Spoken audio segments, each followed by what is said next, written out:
We had taken a short break before Katsaros indicated he was ready for more. Unfortunately for us, at a very critical juncture, as he was relating a most gruesome event, he abruptly waved his hand and indicated he'd had enough. Here then is the second part of that recording.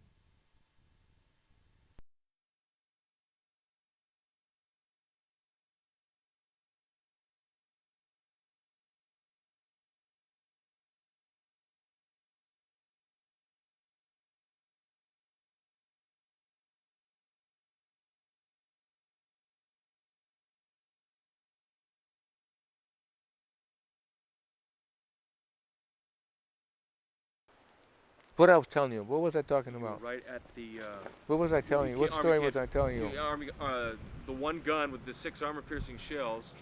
Oh yeah, yeah. Them poor artillery men. No shit. You could see them from up on the hill.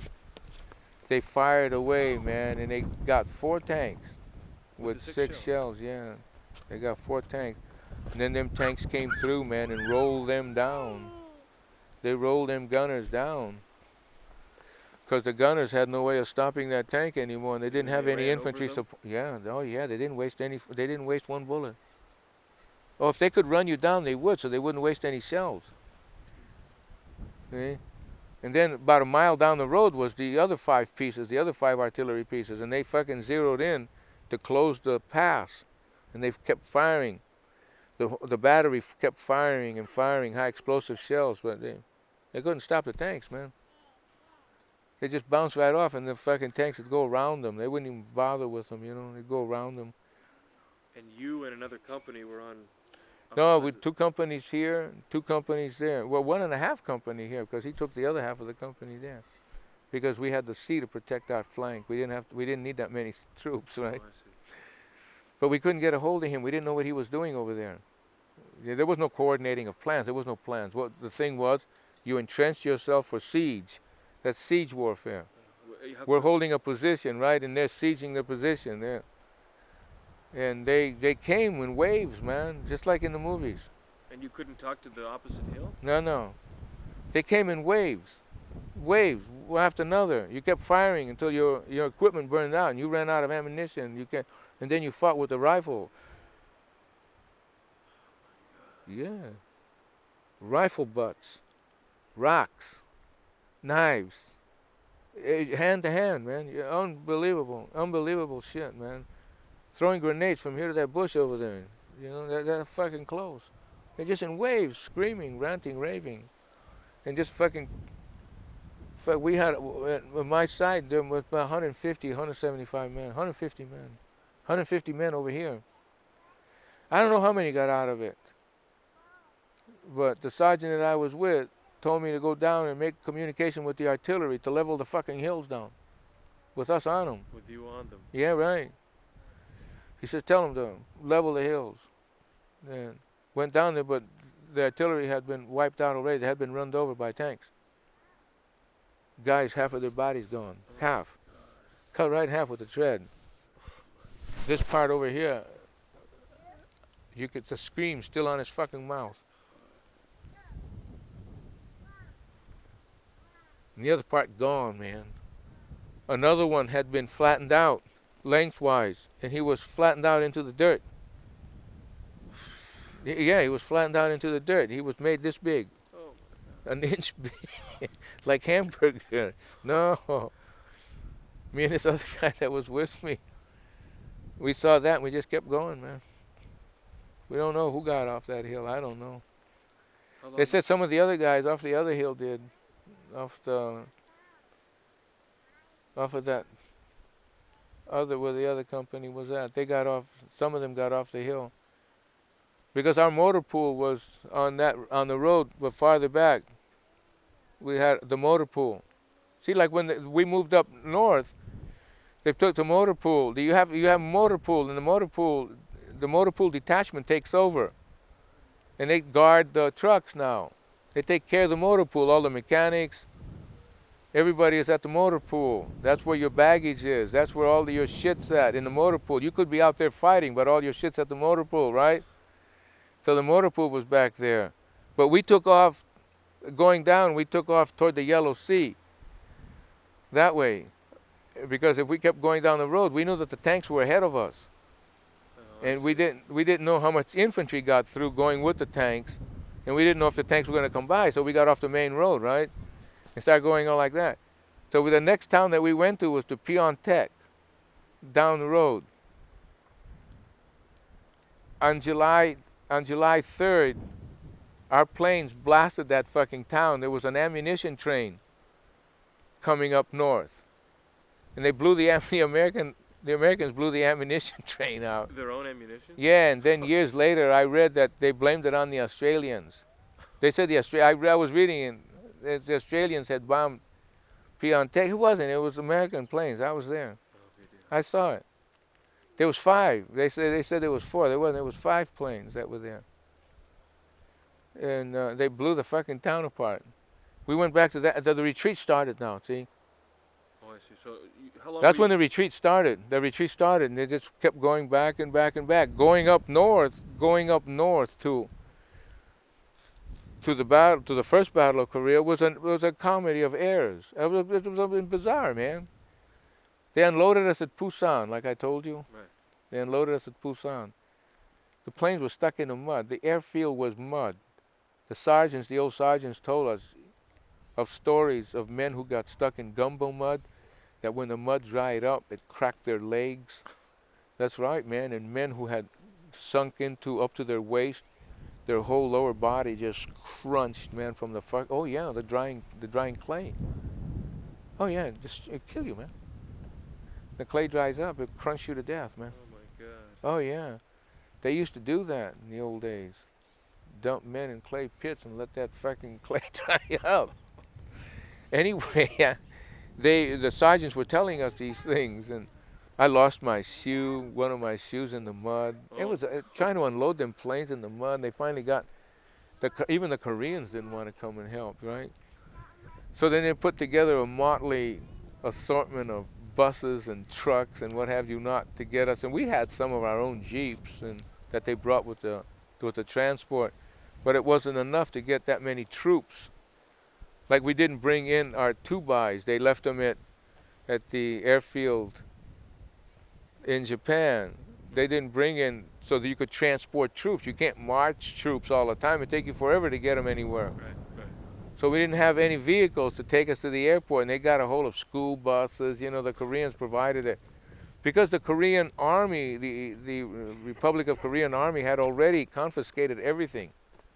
They confiscated everything, all the trucks, all the buses, everything, in order to fight the North Koreans. You follow? I see. So there really wasn't anything around to use. So they got the most ludicrous fucking things to get us 20 miles. It was about 20 miles or so into Busan, where the railhead was at, to put us on the railroad to take us up to the front. I see. Right? So by the time we got to Busan, I mean, it was just a joke. Half of the guys split and went and screwed some whores in Busan, and you know, and what have you not. And then the mayor of the town gave the key to the Colonel Smith, you know, he was our battalion commander. Gave him the key of the city, and there was speeches made and handshakes and a lot of placards with Sigmund Rhee on them, you know, and we're here to fight communism and shit like that. And then they took us and they put us on these archaic fucking trains that are going up north to Daejeon, to the rail center at Daejeon, and then from there the rails go up to Seoul, the capital of Korea. Now, the first Osan was maybe 25 miles from the capital of Korea, and there was an airfield next to it too. I can't remember. Suwon, I think the name of the airfield was. I can't really remember. No, but there was an airfield there that the Koreans, the North Koreans, took. See, what stopped the North Koreans from getting down quicker from June 21st is they had to cross the Han River. That's the river in front of Seoul, the capital. Oh, I see. The Han River. And the South Koreans blew up all the bridges. Matter of fact, they blew up one bridge that blew their own people up on it. You know, they were just in a hurry to blow bridges up. They were scared to death of the fucking North Koreans, man. The North Koreans were angry like angry hornets. And the South Koreans just, I don't know whether it's the topography, the climate, or what have you not. There's a big difference between the Northern Korean and the Southern Is there Korean. really? Oh yeah, big difference. The Southern Korean is a trader. You know, he does a lot of trading. Yeah. He's More international. yeah, he's been in more contact with foreigners. You know, like Busan was a big seaport. Right. And, you know, there's more influence up in North Korea. It's very mountainous, very rugged. The people, when you get into country like that, the people's ideals are very strong. They're very fixed. You know, like the Doric Greeks. They never were conquered up in Macedonia. Alexander's race. Yeah, they weren't conquered, man. The Dorics are still there. My mother's line is Doric. And you can see my sister's, like Angelo's face. That's a Oh, right. Doric face, Right. you know. They're pointed, big almond eyes. You're right, the almond eyes. Yeah, you see them in the statues. But the South Koreans were a different temperament, it seemed like, than in their fighting they were also. The North Koreans were very, very tough, very strong, very aggressive. The South Koreans were more contemplative. They'd run, you know. They were all right. The problem was now they were to send us up north, and nobody had anything put together. When we got to Daejeon, on the way up, trains were coming down with South Korean soldiers wounded, being brought to Busan, being brought to military hospitals. And you could see them as you're going We could north? see them, man, as we're going north. I mean, really, you know, like dimly lit cars with guys, you know, hanging out the windows, man, bandages. Oh, man, it was eerie. You can't believe. That's one of the most surrealistic scenes I've ever seen, because the trains passed each other really slow, Oh my God. and that train is filled with wounded, man, with wounded. Flat cars stacked with wounded. Oh my God. All the inside of the cars, wounded, bandaged, still bleeding. And we're saying, where are these guys coming from, man? And where are we And where are you going? Nobody has briefed us yet. This is the So- first night. Yeah. Right. So when we get to Daejeon, we haven't had any food, you know, since we left Japan. They didn't feed us in Busan. They didn't feed us on this ride. It took, I can't remember, something like 14 hours, 14, 16 hours, the train ride from Busan to Daejeon.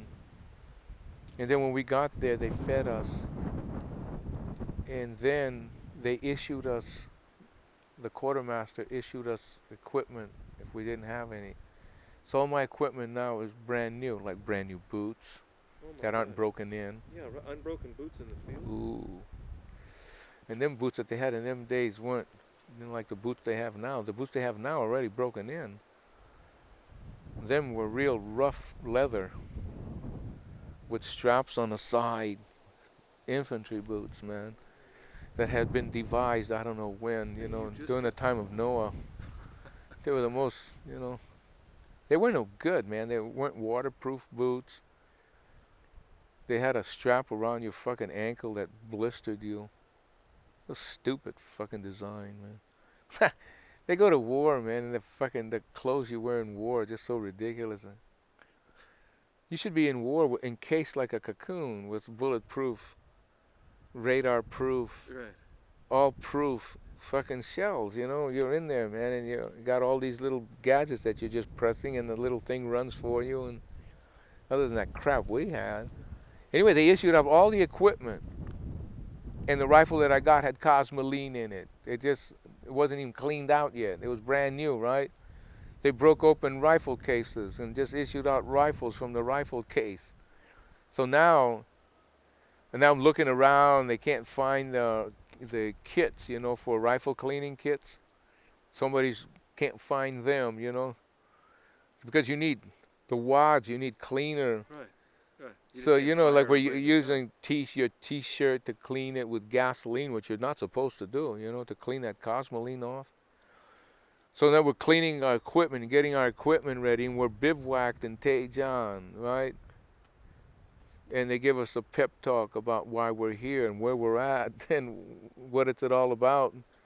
And they told us if you want the North Koreans have crossed, the communists have crossed into the nation of South Korea, and if we don't stop them commies here through the whole speech, that they gave us, that if we don't stop the commies here, they'd be in there and they'd be fucking our women.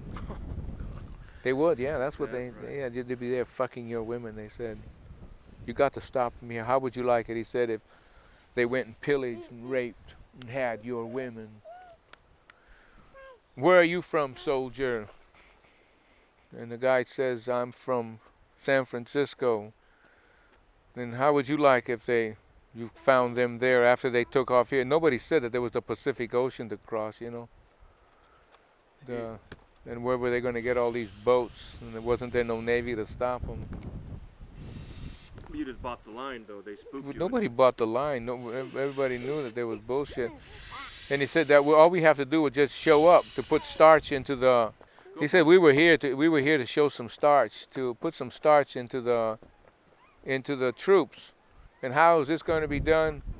Well, the Koreans were scared to death of the Japanese, and we beat the shit out of the Japanese. Right, so therefore, therefore, just show up on the they field. just show up, and then that was the end. But what showed up, if the North Korean spies had been there, and they saw us at Busan, what we looked like, with guitars and mandolins and violins and shoeless soldiers and soldiers without rifles and all this crap, and some soldiers in their fucking khakis and other soldiers in their short sleeves, and some cook still wearing the fucking, cook's uniform. I mean, it was the most bizarrest fucking thing I've ever seen, man. I don't give a fuck what anybody says. I saw it with my eyes. Right? And if there's anybody still alive from that fucking day, I want him to appear, to come here, to come forward, to shake hands with me and say we've been somewhere together. You know what I mean? That's right. I want them to do that. Don't you see, man, that I have at my hands the greatest calling card you've ever heard of? I have in my hands the greatest calling card you've ever held in your hands. I am probably the only, maybe not, survivor of the first Battle of Korea. I mean, I might be the only one still alive. Others might have been alive from the battle, but they're probably all dead. Somebody else. If I was to give $10,000 to somebody that would appear from that day here, 40 years ago, the most honorable battle ever fought by American infantry. That's what MacArthur said, man. MacArthur said. That's right. I gave Bosky the fucking article, man.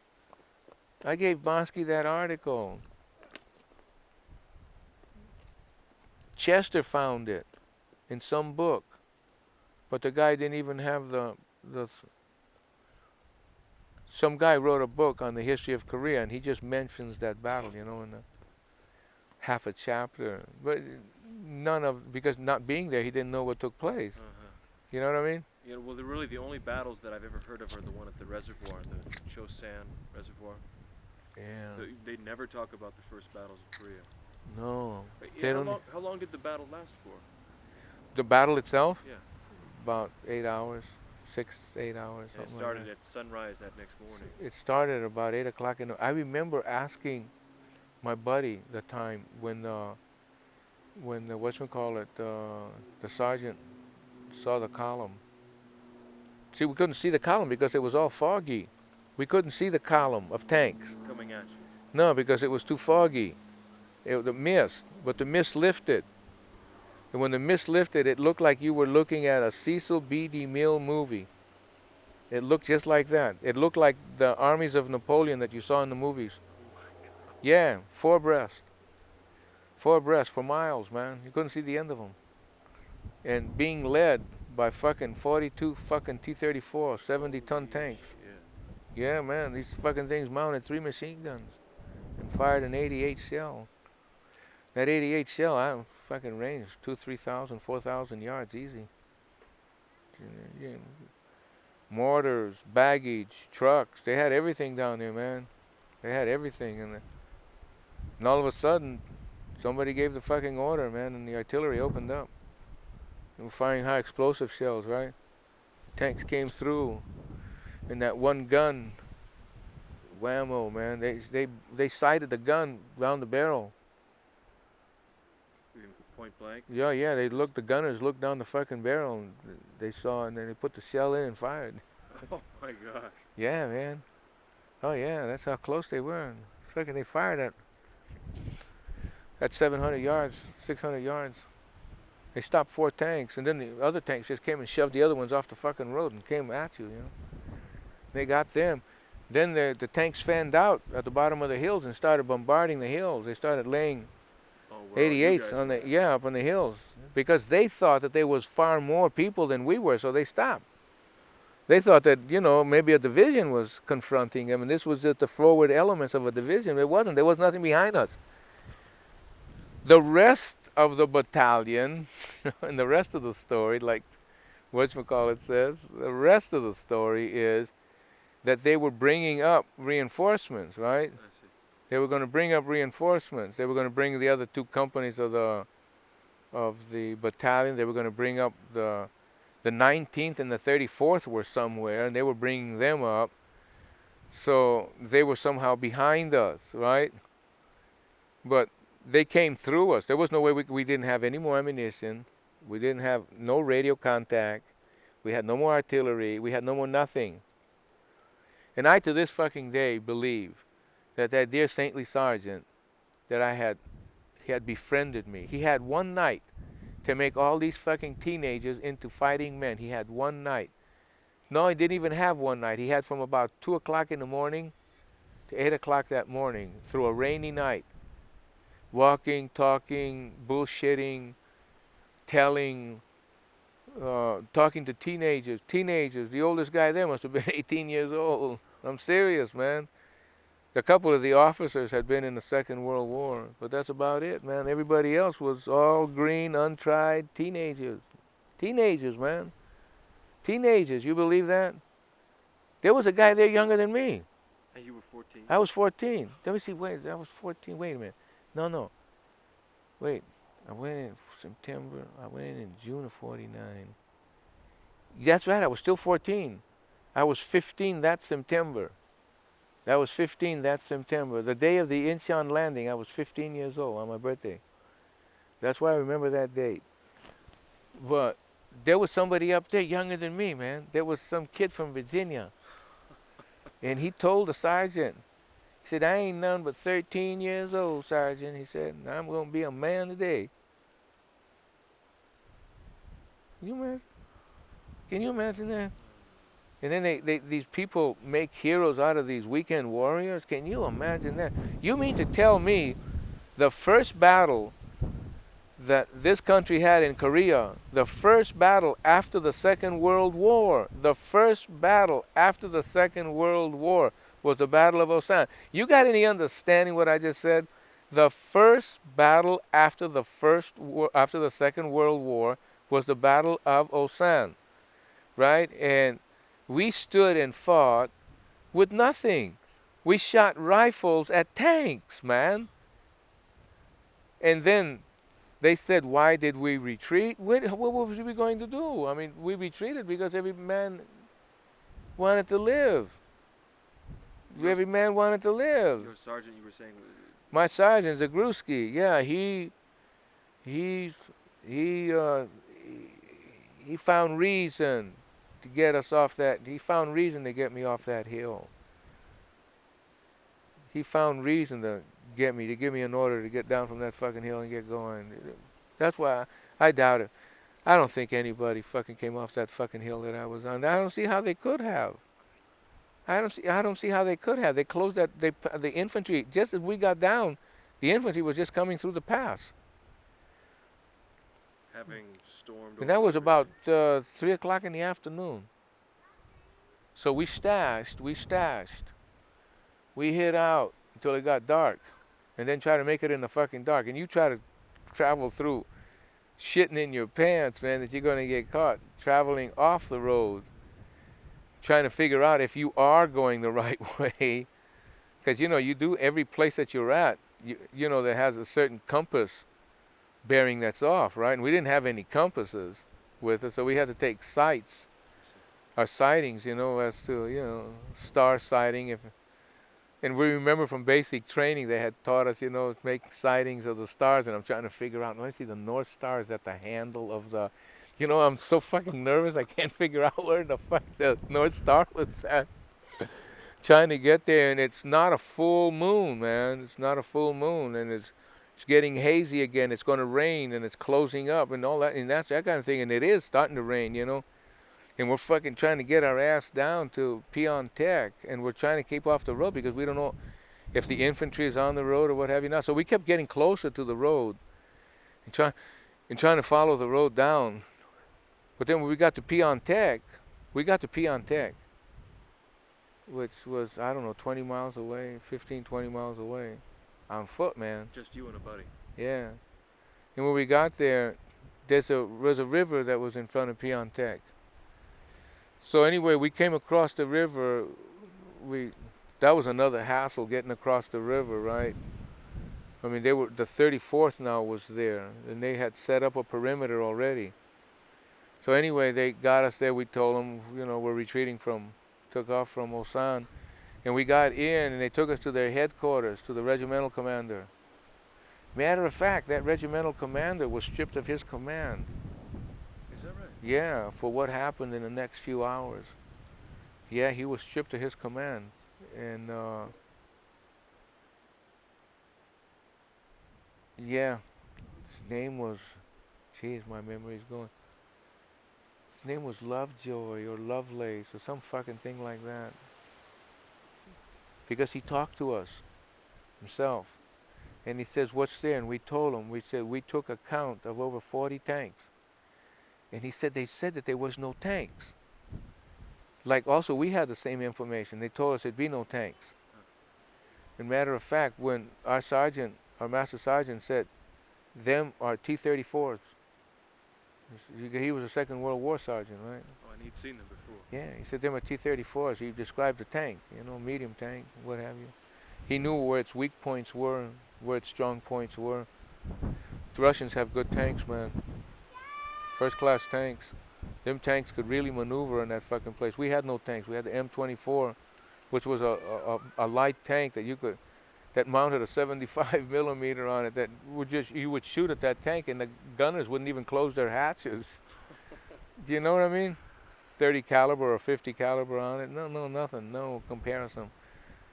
Anyway, there was no tanks around. There was nothing. And they had called off, after that Peon Tech deal, you know, they called off all air support. There was no air support either. Because the Air Force and the ground troops couldn't coordinate themselves. They didn't have that worked out. The last time they had ever coordinated, it was the Second World War, and they weren't using jets. Now these were F-80 shooting stars, right? And they didn't coordinate, man. They hadn't learned how to coordinate infantry with these jets that were going 800-900 miles an hour. So that was out of the question. So they asked that we have no air support, right? Now we found that out later. We found that out when we came down to the other regiment, to the 34th Regiment.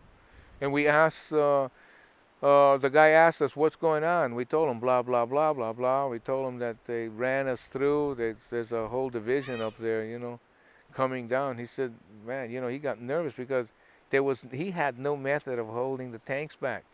Well, anyway, we went up, there was a bridge, and they sent us back on the line again to fight, right? They sent you and your friend back up? Well, sure, that's your business, is to fight.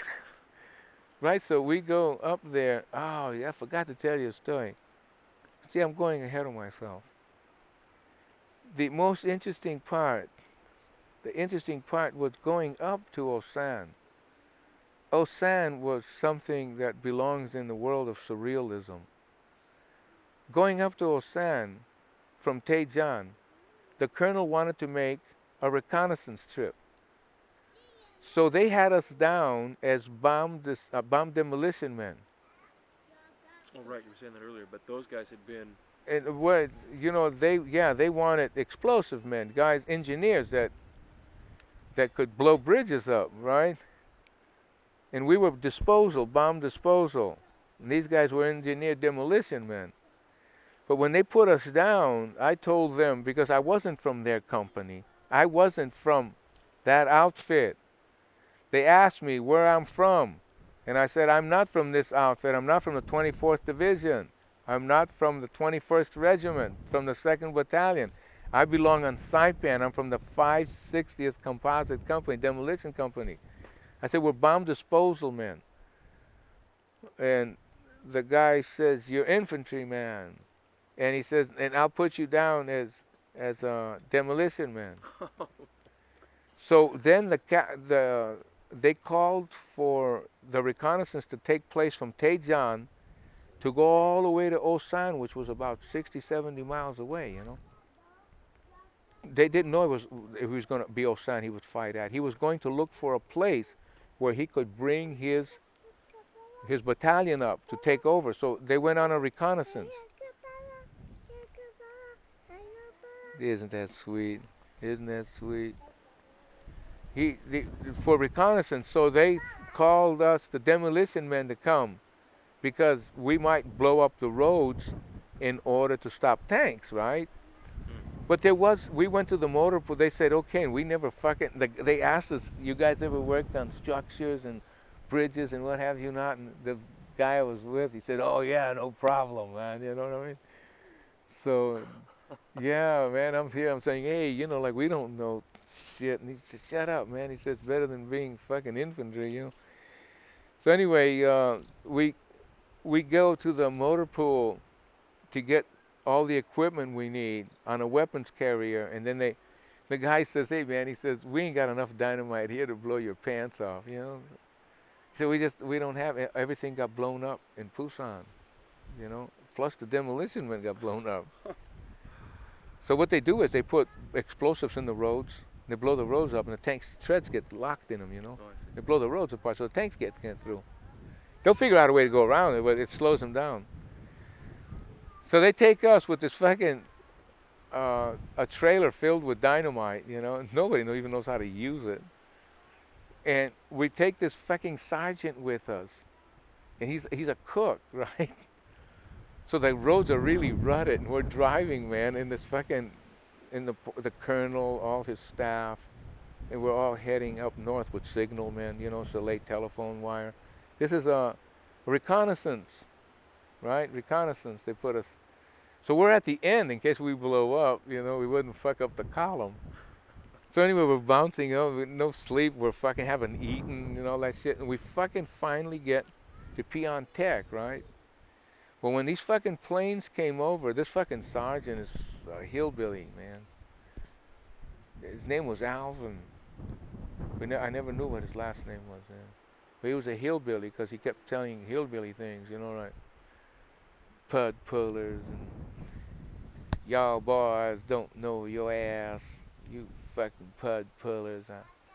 Don't tell me something, he said, young fuck you. Then he'd tell us about his cunt he was fucking. He kept us inanity going all on like drunk. When we got to Pyeongtaek, man, you know, like he goes out and hustles up food for us, dog meat or some shit. And then the colonel was supposed to go up and reconnoiter some more. But then planes came. And they blasted the whole fucking place apart and they killed the sergeant we were with. Oh my God. Yeah, well, I don't know how we didn't get fucking killed. And they didn't, we were carrying dynamite. And these planes strafing the roads, because there was a lot of retreating rock troops also, and they're strafing the roads, they're strafing civilians. We're on the road, our convoy's on the fucking road. I mean, our convoy was farther up, but we stopped with the sergeant to get food, right? So our convoy was about 2 miles up the road further than we were, but we couldn't catch up to him now because the fucking thing had blown apart, the motor got shot up. But the dynamite didn't explode. They never hit the dynamite right on the trailer. I mean, isn't it fabulous? Isn't it fabulous? I mean, you know, doesn't it say something? Doesn't it say the finger of fate? The finger of fate. Moving, you know, through time, guiding. Tell me, you know, here we were, the sergeant, the Pubato, he got killed. Well, anyway, the colonel went up, saw the hills, blah, blah, blah. 4 or 5 hours later, he comes through again. So he has the signalmen hook up wires and they they telegraphed to the Tejan station to bring up the rest of the battalion now on train, right? So the battalion there got on train. We were already there. And we took the sergeant, okay, and then we needed trucks to move up from Piontek to move up north to Osan. You can't march the troops there. There's too much baggage, right? So now they're trying to get this, picture this mentally, man. If you got any directorship to you, pretend you're making a film. And this is what the film looks like. Seriously. Here is a town that a fucking ammunition train just got blown up, man, that morning, right? Explosions were going on, man. Nothing stops at all. It just, after hour, it's exploding and going on and on and on and on and on. Then the town's half on fire. It's a madhouse. The colonel comes down, he picked his place, he needs trucks. The Republic of Korean Army, the South Korean Army, they call them ROKs. They starting to retreat with their trucks, and the place is just, the roads are blown up, people are dead. And an artillery unit is now coming up with about 75 fucking trucks pulling guns and ammunition and this and that. You know, to service a battery, you need endless lines of trucks. Yeah, trucks to pull the guns, trucks with spare parts for the guns. You know, they get fucked up too, you know. Their breeches get fucked up. They got to be repaired. Ammunition for the guns, you know, like if they bring up a battery of artillery, at least going to carry 4,000 shells with it. You know how many trucks you need to carry 4,000 shells? Jesus. You're not carrying popcorn, you're carrying fucking shells, man. They can explode, right? So into this little town that's just been blasted into eternity comes the artillery, retreating ROK troops, our colonel's reconnaissance group coming in. The place is strewn with fucking hundreds and maybe thousands of people dead. And we got our sergeant there, right? And while we took off and went into the town and left the sergeant behind, right? Get the hell out of the way. When we got back, when we saw them coming back, by the time we got back, the sergeant's, everything was gone. And the poor guy had taken a shell, and it hit him from the front, and the back was totally blown out. Oh my God. Yeah. Then the fucking lieutenant says, all his ID was gone. The cooks was stripped. They took his money, they took it in, and took off. When somebody drops dead, they take everything. Rings, watches, anything, right? Boom, boom, boom. You're stripped just like the butterfly man come and got you. So anyway, the poor bastard didn't have no ID with him. We fucking, lieutenant says, bring him up here. We're trying to bring him up, you know, fucking body half blown apart. Because it was off the embankment. It's off the embankment. The roads were up on embankments, them roads. They were small. I think they were 8 feet wide or 10 feet wide. They were just big enough for an ox cart to go across. They weren't big enough for tanks. But the goddamn Russian tank, you didn't have to bother. It went right through the fucking rice fields, you know. It was versatile tank, man. Very extremely good tank. And that was the town that we retreated to that night, at Piontek. That was the same town. It's the same town. It was the same town, and they had found the sergeant, and they still a regiment. When you set up for battle, you know the first thing you set up along with your siege lines is your mortuary, where you bring in your dead. Oh, right. And they assign guys from the quartermaster to take care of that, to record who dies. The company clerk is making a recording of everything that takes place, you know, even through the battles. He sits there and fucking makes notations. He's the company clerk. And the captain keeps a log of everything like a sea captain does. They keep a log of their battles, you know. And they wanted us to identify this guy.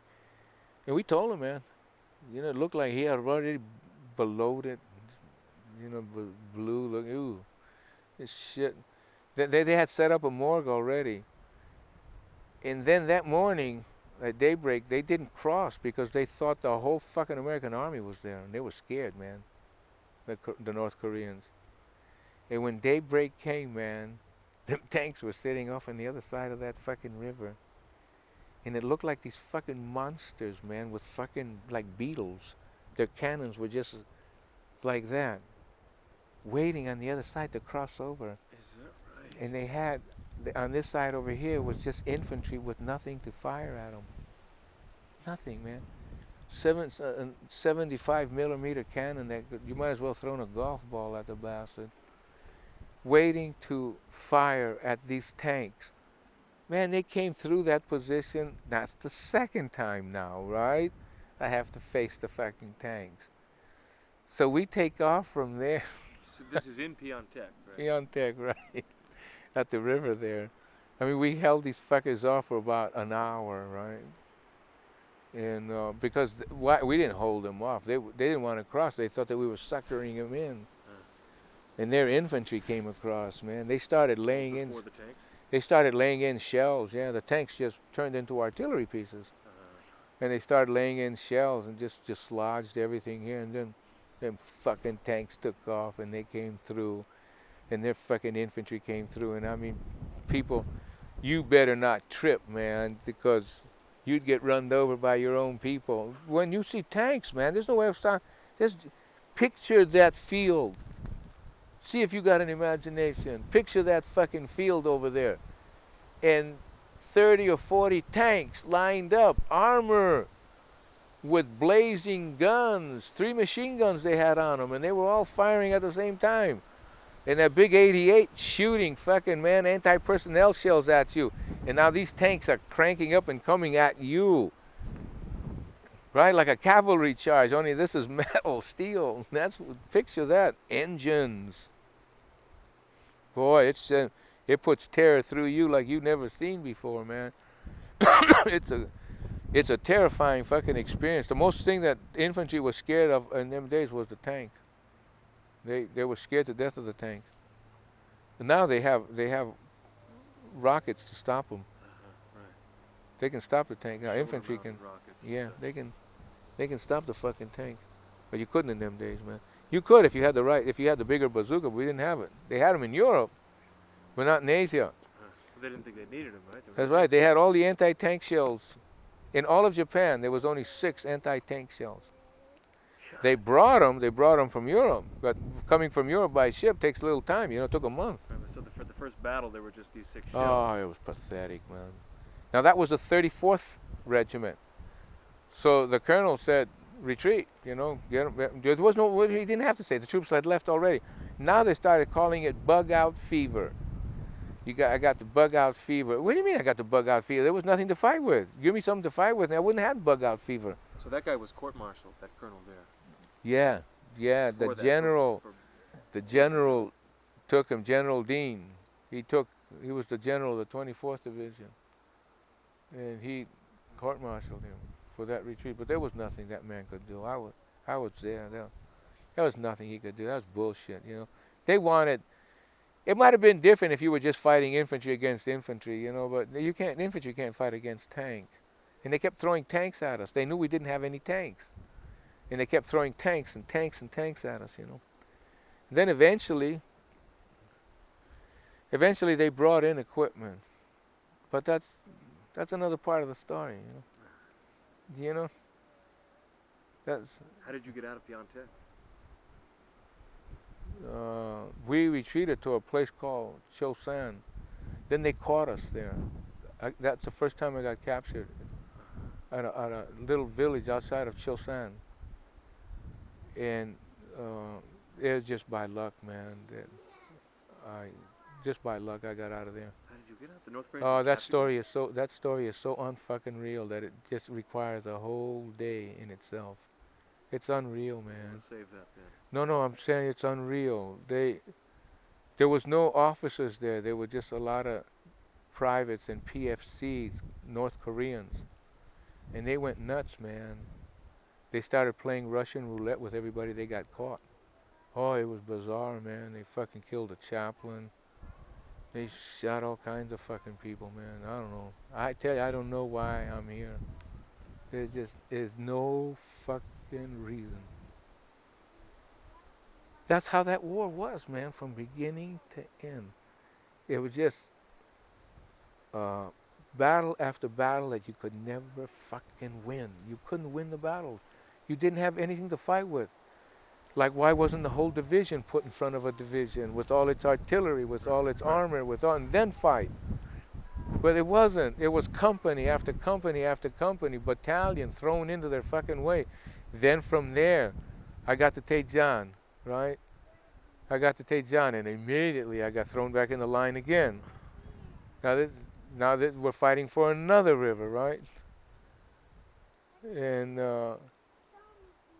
then they burned the city down. The North Koreans burned the city down and envelop us and push us into a burning city. We couldn't get to get out from the sides. You would have got blown apart by them. To go through the city, the fucking Tejan was made out of straw, for Christ's sakes. You know what I mean? It went up like made out of wooden buildings. It just lit up, and we were inside inside of a burning city. I'm telling you, inside of a burning city, man. We didn't know what street to go down. Everywhere we went down, it was on fire. And them buildings over there had courtyards. So you could have a whole block, and inside was a big courtyard. And the buildings at the building, you know, I mean, different stores, different whatever, but there's a courtyard. The building lit up. I mean, the city lit up on fire. General Dean was there. He was trying to hold Tejan. They couldn't hold it.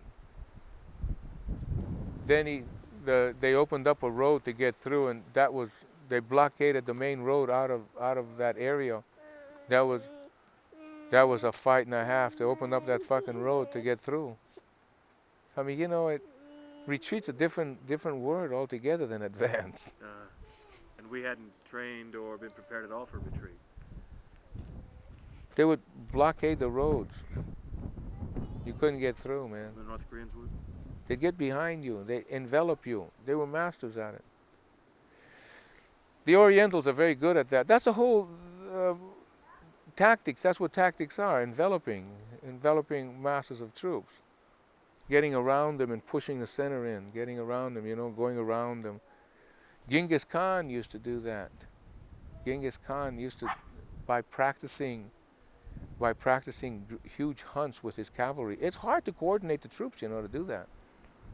You think you got to be so precise, your coordinations, you know, because if this moves quicker than that, you're in trouble, right? Mm-hmm. I mean, if your center moves in, tries to push in quicker than that, it gets enveloped. You know, the operation gets enveloped. You know what I'm saying? It's like a bag of grease. You know, you push it here and it just curls around you. And they did that, see, in Tejan. They pushed us into a burning city and then closed the main road out of that city. Oh my God. That's right. That's right. It was a fucking fight to get out of there, man, while the city is burning up behind you. And their tanks are roaming around, man. I'm serious. Their tanks are roaming through the streets looking for you. They came in through the back door. Looking, wanting, going to kill you. Shooting that 88. Boom, boom, down the streets. Boom. Raking the whole fucking street with machine gun fire. And the tank coming from behind you there. Another one over there, and the buildings are burning. Are you following me? Yes. Somehow, my imagination has carried me there.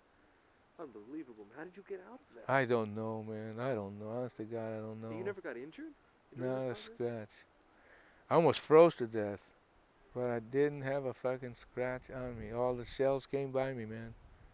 I had scrapes, sliding, falling. But no impact wounds. No, not a fucking one. All the bullets missed me, man. I wish I had a more dramatic story to tell you, but it's not. I almost froze up north, though. It got cold. See, they didn't want to send the troops back because they didn't have enough troops. They wanted to get that main push in. When that fucking, in the 15th, when they made that landing, everybody just went the other way. There was no leaving the line. I had been on the line already from July 5th till September 15th. I had been on every day. I had fought almost every day. Some skirmish. Every day, man, for that many days, in Trudder Tejan, we didn't fight for 3 or 4 days, but we dug in. We built investments, shit like that. Stop. It didn't. That battle didn't last fucking long. They came across on the fucking night. The strangest story I'm telling you, man. It was in Tejan, and there was a lieutenant. They caught this old guy swimming across, and he had a pistol on him. And they caught him swimming across the river there. The Nam River, I think it was. Yeah. And they caught him. And the lieutenant told me, come here. He said, take this son of a bitch. He said, it's an infiltrator. He said, keep your eye on him. He said, I'll get the MPs. Then he came back about half an hour later. There was no MPs around, And we had no stockade to put up prisoners. So he told me, he said, take the cocksucker, he said, down the road and shoot the bastard. That's what he told me. He said, take him down the fucking road and shoot the son of a bitch. So I told him, I've never shot a guy like that, man. What do I do? I mean, do I read from the Bible? Do I put a blindfold over him? I said, what do I do? I mean, what do I do? Where do I shoot him at? He said, shoot him in the head with his own pistol. I tell you, on the Holy Cross, man. He said, put the pistol in his head and blow his brains out. He said, you don't feel nothing. He said, he's a fucking infiltrator. He's a commie, man. That son of a bitch. And I took him to a courtyard. And I told him, get on your knees, And I put the gun to his fucking head. I couldn't shoot the son of a bitch, Couldn't shoot. With his own pistol. And I couldn't shoot the bastard, So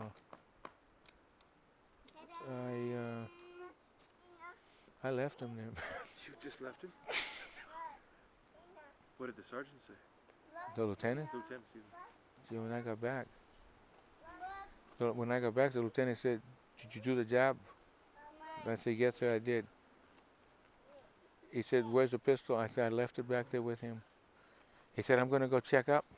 He said, if that's not true, he said, I'm going to fucking have you shot, court-martial for disobeying an order. And something came up and he left, But I couldn't do it, man. But the whole thing, I had them down on the ground, fucking should I, shouldn't I, should I, shouldn't I, should I, shouldn't I. Yeah, it was an awful experience, right? Yeah, really. It's an experience that probably moves you more than the experiences of big battles, It's the thing that goes on between you and somebody that you just met. Between you and that's bonding. There's another feeling over there because everybody is scared and nobody's afraid to say that. Yeah, you can't. These extreme experiences bond men. But you see, this is the point that I wanted to raise again. I didn't want to be carried away into war stories, but this is the thing. In the past, when a veteran wanted to sit and unburden his soul and talk about what he felt like and how he felt like, and have somebody commiserate with him. We don't want to hear war stories. I've never sat. Just lately, the thoughts have been coming in my mind. Just lately, they've come into my head. I had no reason to think of... Because of what's happening with the honoring of these Persian Gulf veterans? Yes. I've never really heard you talk about it before, really. No, yeah, I find it disgusting. So you're not really advocating the glorification of war stories? No. It's one of the most... One of the most ugliest things that you never see in the movie, no matter how they try in the movies to portray war, without the smell of a battlefield, that's the thing you remember. You never forget the thing you smelled, you understand? You never forget it. You can forget everything. You forget faces, you can forget names, you forget names, you forget it, but you never forget a smell, you know? And the smell of a battlefield, the smell of blood, you got in an afternoon, the smell of a battlefield in a hot afternoon. You got no idea what it's like. A bull ring doesn't have that kind of drama. Dead all over the place. The smell of blood is the most awesome fucking thing you can ever smell. It stinks, man. It stinks. The smell of decaying bodies. How do you think cleans a battlefield up? Where do you think they come? The sweepers come and sweep it up, you know? The jackals and the dogs. You're lucky if you can bury your dead, just out of dignity and honor to them. But who had the time to do it? Who carried a shovel? Shovels? What are you talking about? It weighs too much. Shovel weighed too much, man. I wanted to be able to move. I carried a fucking rifle, and that fucking was too much. That was too heavy. It was 11 pounds. And that meant I couldn't go back fast enough. I couldn't run fast enough if I was carrying an 11-pound rifle. You follow? You're stage struck, man. And you telling me, I mean, when we stood and fought, we were outnumbered always 1,000 to 1.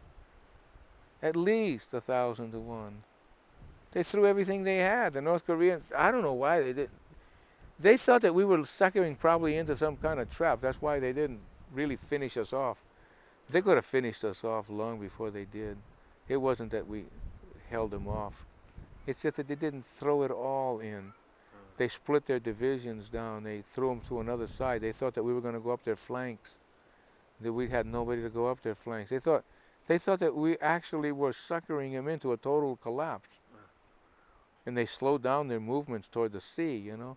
Or they would have pushed us in. We would have gone into Dunkirk. Just like Dunkirk. They threw them into the sea. We would have been thrown into the sea. Wiped out totally. But they slowed down, man. You can't believe it. The carnage that was the carnage, man. The carnage. You can't believe it. Fields that were just stacked with people. Jesus Christ. We went into a town and they had all the females buried up to their heads and had torn the tongues out of their mouths. Oh my God. They had torn the tongues out of their mouths. The North Koreans did.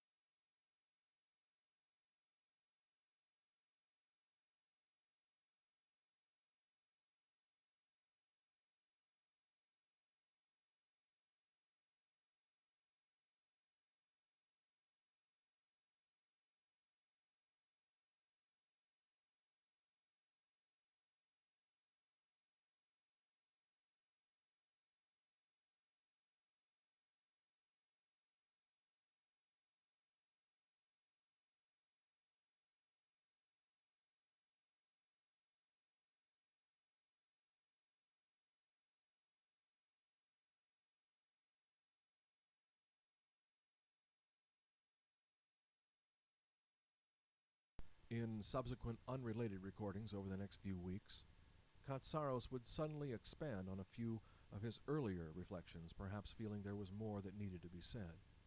I have collected his remarks about the retreat that followed the Battle of Osan, along with a couple short clips, including some words about his beloved sergeant, Zagrusky.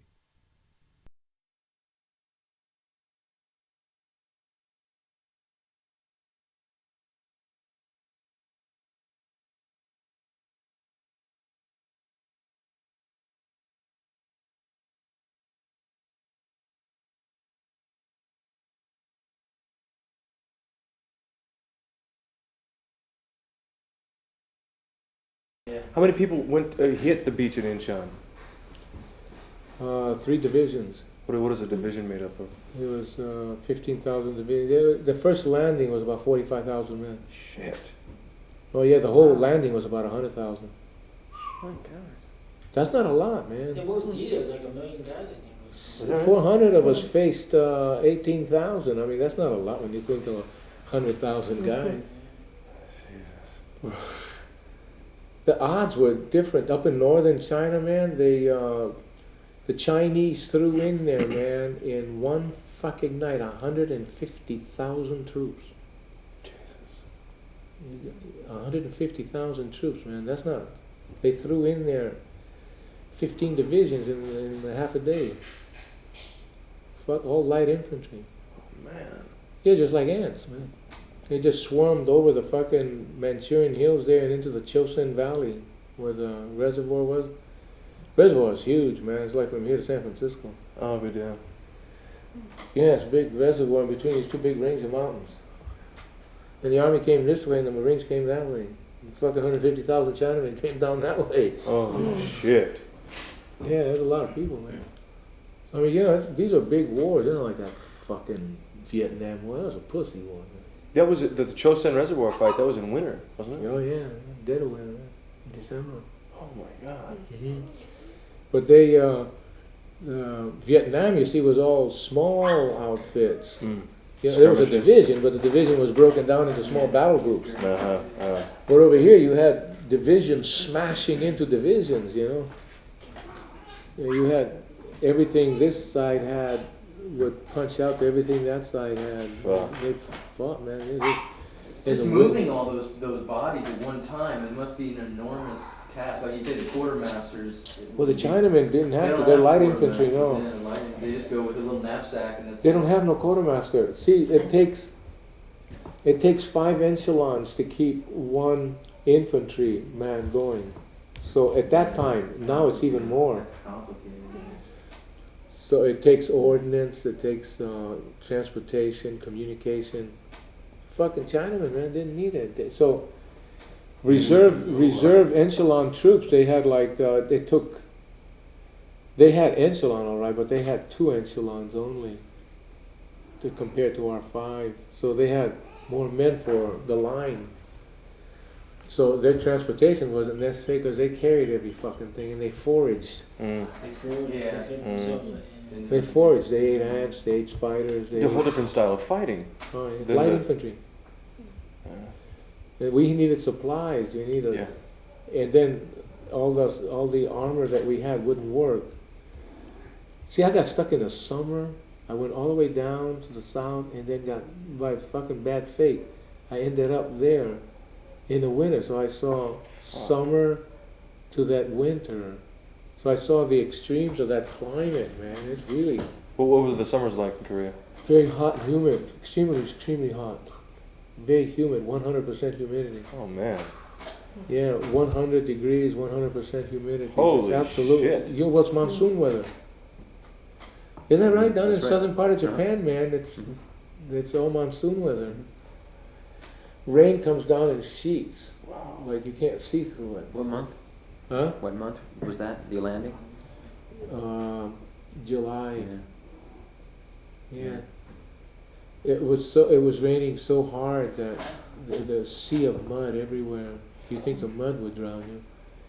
So, and then to the wintertime is so extreme, you know, up there in Northern Korea that metal breaks. Metal reaches a certain point and it breaks, it snaps like glass. No shit. So the pads on the mortars, on the 60mm mortars, there's a big pad, twice the size of that, to take the impact of the 60mm shell. And you drop that bastard in a fucking plate that burst into fragments. Oh, fuck. Yeah. Blast all the guys. setting In the it shell, off. your rifle wouldn't eject the shells because of the gas would freeze in the fucking chambers. What ejects a shell is the gas in the shell, right? And then they would Okay. then that would freeze in there, so the fucking rifles wouldn't fucking work. Nothing fucking work. Your breath would freeze on your face. Yeah, I was over there in December. It was so cold. It was Where January were you 1st, at? January 2nd. I was in Seoul. The one time I was over we there. are farther north than Seoul, you know. Uh-huh. Yeah, in Seoul, even Seoul, you can't take your hands out of your pockets from within Isn't a it minute. cold? Really, a minute. And they Isn't just it freeze. cold? Yeah, Unbelievably cold, man. and dry. Any water that you would see is ice. if there's anything coming out of any kind of drain or anything like that, it's just a Holy thing. shit. Yeah, it's very cold. Man, you guys were fighting in that shit? Just living in it, man. Living in it. Fucking just the night before Thanksgiving Day, the whatchamacallits hadn't come up yet. The parkas didn't show up yet, and we were still in summer fatigues, man. You know, light fatigues with a field jacket only. Holy shit. And the fucking temperature that fucking night dropped to fucking 60 below zero. Yeah, and shit, to survive, everybody just did that thing they call bonding. Yeah, they all huddled, man. Yeah, Fucking that's right. to save themselves. That's And people right. froze to death that fucking night. Oh my god. Yeah, oh, it was bad, man. And they didn't show up there for 2 more fucking days to get parkas to us in these fucking Mickey Mouse boots and winter hats, you know. But then that shit was so fucking heavy that your sweat on the inside, see, you sweat so fucking much that you're taking a chance on freezing to death. Because all that sweat's becoming wet as hell, you know. Oh Jesus. And then, you know, you get that fucking cold. Ain't that right, man? That cold, you hit that sweat and it'll turn into ice just like that. Oh man. So you have to learn a whole new way of living. You didn't know, nobody was there to tell you how to do it either. You had to figure it out yourself. You ask the guy, why are you dying? And the guy says, because I took my jacket and my sweat froze, man. You know, your tongue and your mouth freeze. Holy shit. You had to wear a fucking, and we didn't have no face masks. Oh my god. Yeah, we didn't have no face masks, and what we were doing was ripping up they sent overcoats, you know, the big field coats. They're no good, you know. We used to rip them up and make hoods and face masks out of them to fucking stop the cold from freezing your mouth up. Because guys without it didn't know, especially guys from the coast that were not used to cold. Their fucking mouth freeze, man. Oh man. Oh man. Oh god. Shit. Oh god. Oh. Like a pair of shit. I got no shit. The fucking. Huh? You've heard of that? Yeah, but isn't that's how the first stages of dying? Wouldn't it be? This starts to freeze, and then it just gets worse and worse, and you're not putting out any more. All your energy, so you're extremities, sweating. man, freeze up. All your extremities, Yeah, man. the fingers, the toes. Oh, don't dare stick your ass out there, man. They used to have, on the rear lines, they had heating tents. You know, they put up a tent, and they have a big 55-gallon, whatchamacallit, in there with petrol, and they're lit up. And he went in there and he came out like a nigger. That was a heating. That was the heating tents, man. But you'd freeze to death if you didn't go in there and get circulate a little bit. And then you had to watch, man. You couldn't take your pants off too readily. You had to be careful. Your asshole would freeze. Everything would freeze. Anything that touched that fucking air would freeze you to death. And then you got to work in it too, you know. Yeah. And get gotta injured walk. in it possibly. You got to walk. Yeah, you got to work in it. You got to fight in it, you know. Then you got to carry ammunition. You got to carry all that shit. And then when the sun goes down like about 3 o'clock. It's dark, man, like about 3 o'clock. Was you there for sunset and sunrise? I was south. I was more south though. Went down pretty early. I remember that. Yeah, you were. I mean, you stood there for more than a day. Oh yeah, I spent. The Yeah, night so there. I mean, you know, sunset comes in the wintertime, comes up really early, don't it? Mhm. Like up north up there at 3 o'clock, 3:30, it was pitch fucking dark. And of course, by the time 12 or 1 o'clock went by, that was the highest point of the sun. And you got a little bit of warmth by then, but by 3 o'clock, the sun was gone, man. And then it really, that minute, just the temperature seems like it drops 1,000 degrees. Holy shit. Yeah, at that minute when it gets dark. And then from then on in, you just fucking wore the whole night through with these guys blowing bugles and whistling and bizarre, man. On these fucking stretches, you see just white snow just for miles on these mountains. And you hear fucking bugles blowing. No shit. And fucking, they brain fucks you, man. whistles, kiosks, and shit like that. They make noise. Echoing through the canyons and stuff. Oh yeah, it's eerie, man. Because it's all mountains, Yeah. And then you'd hear rustling. What they had was they had a whole audio show. After the first week or so, you caught on. They had an audio show going on to fuck your brains up. And instead of putting a radio to it, they had a Chinese opera going on. That's what it is. Yeah, see, like they took care of different sectors. Like there was a horn that blew, like it was a message to infantry. You know what I mean?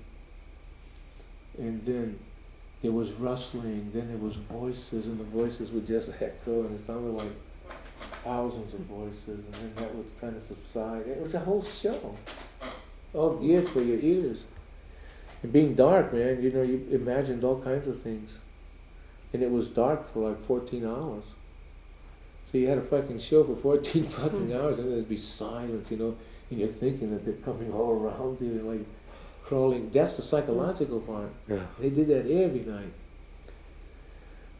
And they liked to work at dawn. That's when they were really the busiest.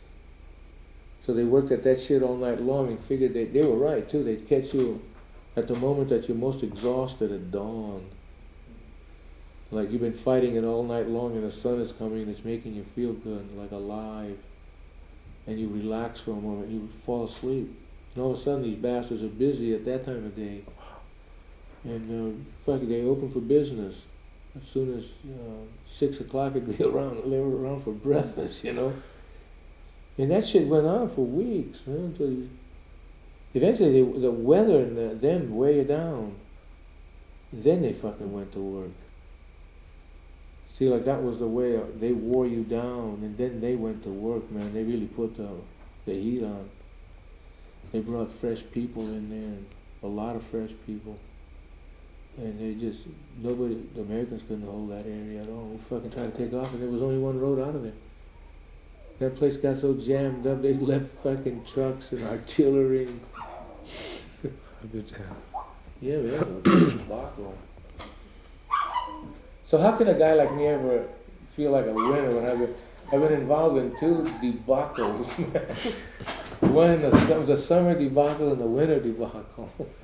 Great retreats. Two of them, yeah. They're probably the two biggest retreats in modern history. That's true. There is no... The next one that I would consider a retreat like that would be Napoleon's retreat from Russia. There was no where. There wasn't such a long line of retreat that took place there. I mean, you're not talking about a retreat for 50 miles or something like that.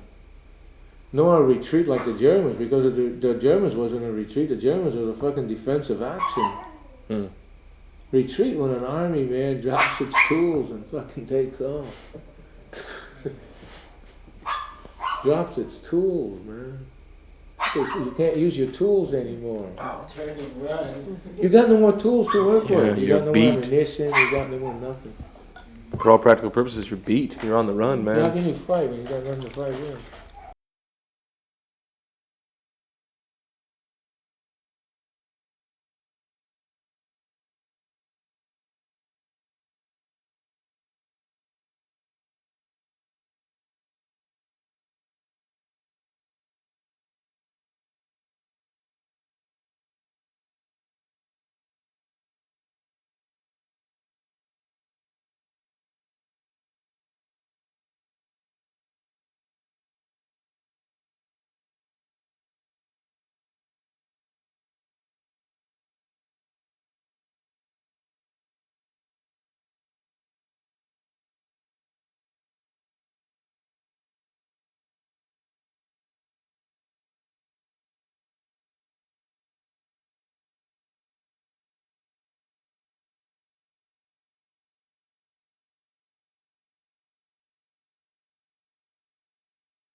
It's not the women that start the war. It's the women soothe the war.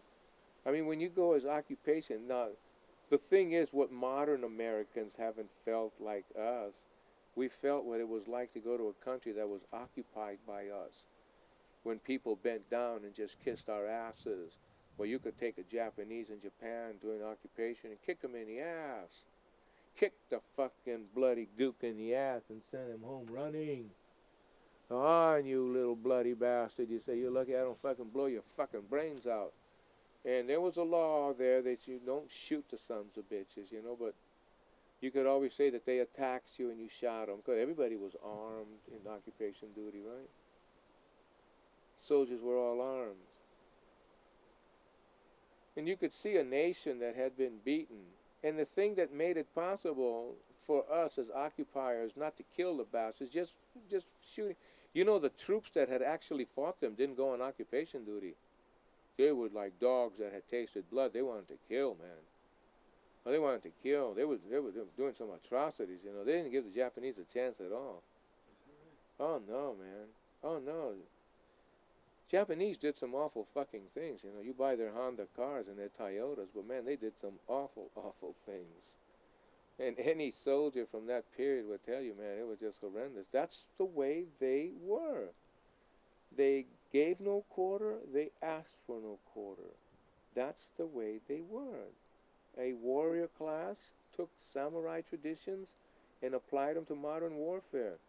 Probably the greatest foot soldiers in the world. They could endure anything. They could live on nothing. They were tough, man. And they intended to be tough. They cleaned out the Philippines. They did a lot of beheading. The sword, the samurai sword, was used to behead with. And the rape of Nanking is just awful. They would kill thousands of Chinese by beheading them. The officers would try their strikes, their kendo strikes. Because all of them, you know, were black belts in kendo, right? And they would take that sword and just whoop, and make spins and cut off 3 or 4 heads with, you know, just moves with razor sharp swords. They would have mock little battles of Chinese coming at one guy with a bunch of sticks, and he would just perform a samurai thing. It was a dream come true for all these soldiers who wanted to be samurais or who came from samurai families, you know, with their own emblem. I mean, you know, you're looking at in my lifetime, your father's lifetime, all these things went on, and people are living today that was in all this. So when the troops went to Japan, the troops that fought them, they didn't allow them to go on occupation duty. They got rid of them and sent fresh troops in there, preferably ones that didn't do any fighting. And the first thing the women did was just start screwing the occupation troops, and they cushioned the feelings. So after you screwed the woman, then you took care of her mama-san, and then if her papa-san was probably not there, he had been off the war and probably got killed, you know. But if papa-san was around or grandpa-san was around, you took care of him too, petted him on the head. And it was cheap. Everybody, the women cushioned. The women laying on their backs with their legs open, cushion the conquerors so everybody don't get wiped out. Right? They keep it going, man.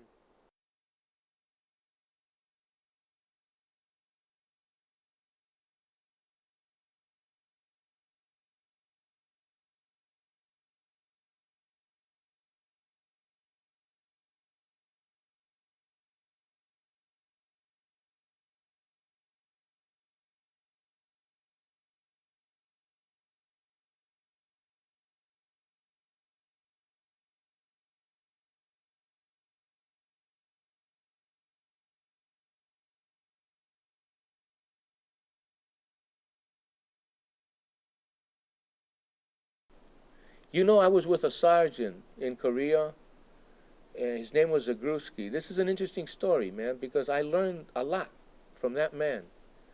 And I had just known him maybe 5 or 6 days, right? Now, this guy was a professional soldier that had fought in the First World War. This is 1950, remember. This is not 1990. 1950.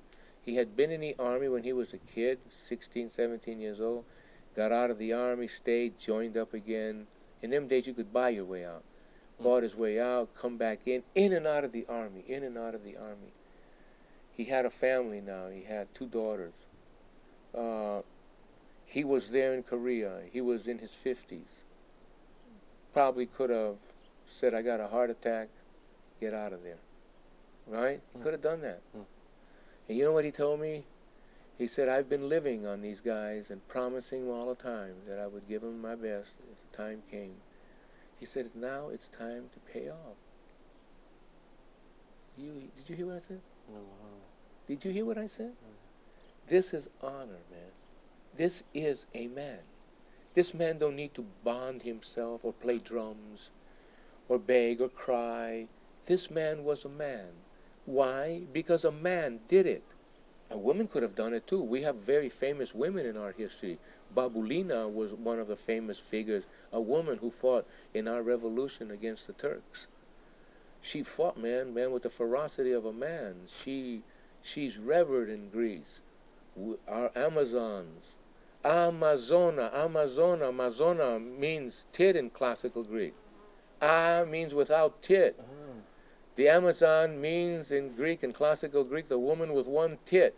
Why 1 tit? Because she pulled the bow with her left hand. Oh, wow. Right?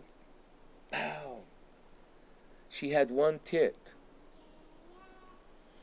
No tit was in the way. Wow, good deal. No tit was in the way, so they would take their tit off, right? So, I mean, we have, our women in tragedy were very fierce women. They died for their principles. So the Greek knows, man, that a woman can die just as easily as a man can. But it wasn't a woman that said this. It was a man that said this. Had a woman told me this, I would have said, I learned this from a woman. But I learned this from a man. So from then on in, my stability was that. My highest peak of male eudaimonia, the highest place that a man could go to, was his word. His word, man. You've got nothing else but your word.